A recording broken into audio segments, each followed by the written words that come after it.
When the man saw his wife appear before him in a wedding dress, he was stunned with surprise and stared at his wife for a long time. Although they were husband and wife, he didn't dare to touch her or cross any boundaries, as they were only a nominal husband and wife. Outside the villa, Cosmos Yeoju encounters his aunt and cousin. Just then, Bae Chang-woo arrives, asking for his wife. Worse still, Mary Mui Lee was also walking that way. The situation instantly became tense.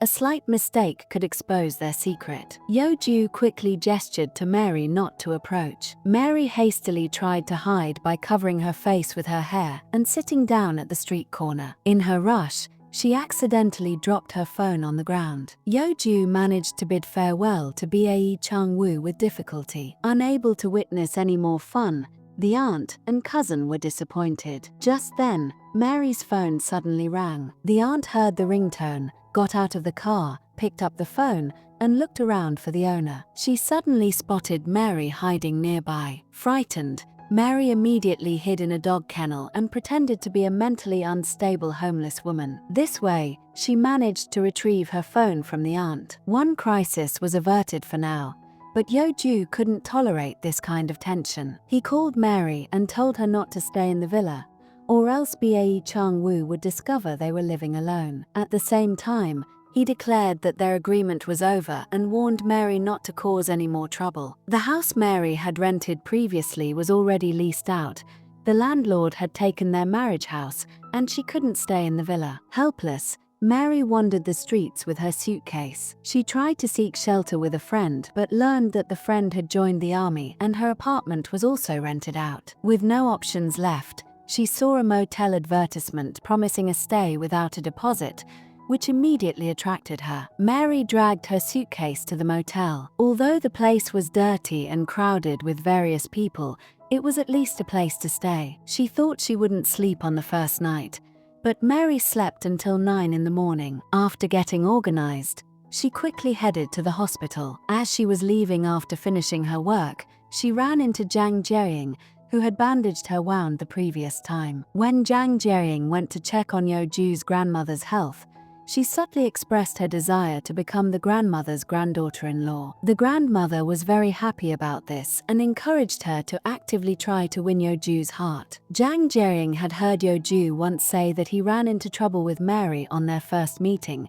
and on the second meeting, Mary directly proposed that Yeoju become her husband. She took the opportunity to inquire about the relationship between Mary and Yeoju. Startled by the sudden question, Mary was somewhat embarrassed and quickly said it was just a joke. After leaving the hospital, Mary regretted not having a confidentiality agreement with Yeoju. She hadn't expected Yeoju to be such a blabbermouth and reveal everything. She came to Ming-jun and presented her design plan to Yeoju's marketing team. The project was unanimously approved. Mary felt somewhat relieved. The team's senior members decided to go out for dinner to celebrate and warmly invited Mary as well. During the meal, the young staff started talking about buying houses. Those who couldn't afford a house envied the lucky person who had won the company's villa in the lottery. While talking, someone took out their phone to find out who the winner was. Mary quickly signaled to Yeoju to stop him. Yeoju immediately covered the man's phone with the menu card and suggested ordering more food. This way, he diverted their attention and hid the phone. After ordering food,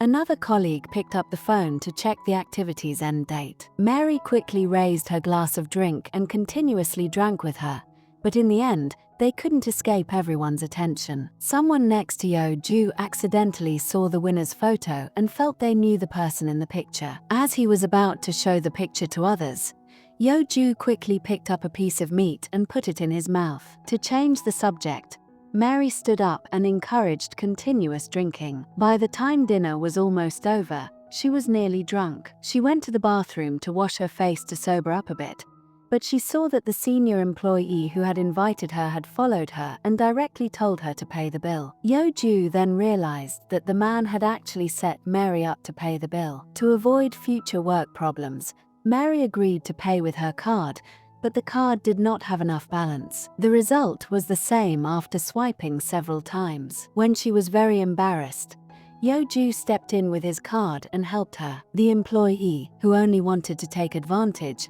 pretended to be helpful and lied that Mary herself had wanted to pay the bill. Yeoju immediately protested, saying it was unprofessional for a single colleague to pay for the entire team's dinner. After finishing the meal, everyone suggested going to a KTV. Fearing Mary might say something wrong in her drunken state, Yeoju insisted on taking her home. Upon reaching the motel, Mary took out all her belongings from the suitcase and looked for the room card. Then she remembered that she hadn't brought the room card in her haste that morning. Yeoju, frustrated and disappointed, went from the 5th floor down to the 1st to ask the manager to open the door. He laid Mary down on the bed. Suddenly, his eyes fell on the mirror, and he saw the manager looking at Mary with a lecherous gaze. Forcing down the anxiety building up inside, he quickly left the motel. When he reached his car, he realized he had left the key in Mary's room. Yeoju called Mary. As soon as the call connected,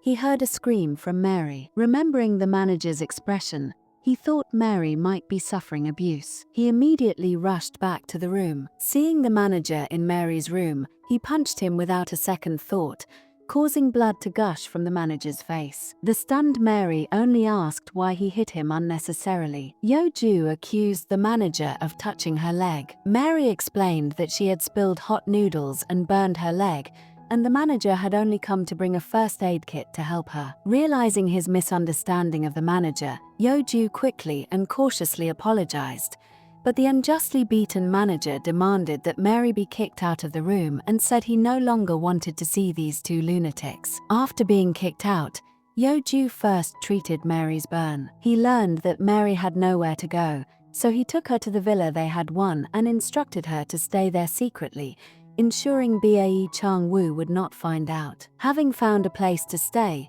Mary slept peacefully in the villa. Waking up in the morning, she went outside to breathe the fresh air. While praising the villa's surroundings, she saw Bae Chang-woo coming out of the door opposite. She immediately squatted down and hid. After confirming that she hadn't been seen, she was relieved. But shortly after, she received a call from Bae Chang-woo, informing her that the company representative would visit according to the rules, and she should be prepared. Mary realized there was still much work to be done. When sleeping at night, she didn't dare turn on the light, only managing to wash her face with the light from her phone. But a mosquito wouldn't let her sleep. She got up to swat the mosquito and accidentally turned on the sensor light. She quickly got out of bed and tried to turn it off, but not understanding how to use it, the room light kept flickering on and off. Bae Chang-woo, seeing the lights flickering in the villa across the street, knocked on Mary's door and said he had come to give her the car registration papers. Mary took the opportunity to ask how to use the sensor light. Bae Chang-woo entered the room,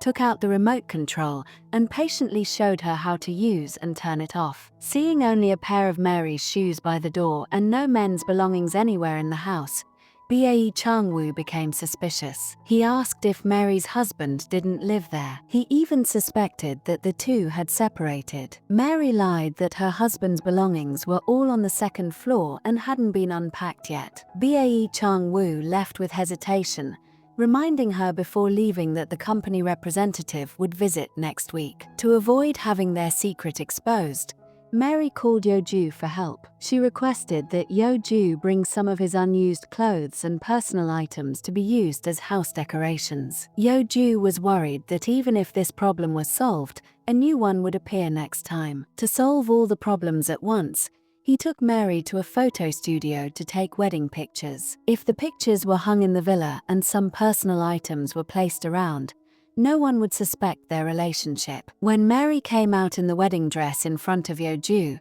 Yeoju was instantly captivated. This was the first time since their initial meeting that he saw Mary looking so beautiful. To make the picture more realistic, he sat Mary on his lap and struck an intimate pose. But as their eyes met, both their heartbeats accelerated, and they felt awkward. After the photo shoot was finished, both of them emerged from the uncomfortable atmosphere. They both felt awkward and maintained a distance. Yeoju went outside first and told Mary to change out of the wedding dress. As he stepped out, He saw his subordinates taking pictures with their partners. Frightened, he immediately ran back into the photo room, but his subordinates had already come looking for him. In a desperate situation, to prevent them from recognizing each other's faces, he hastily kissed Mary. The episode ends here. Please like, comment, and subscribe to the video for the next episode. See you in the next episode.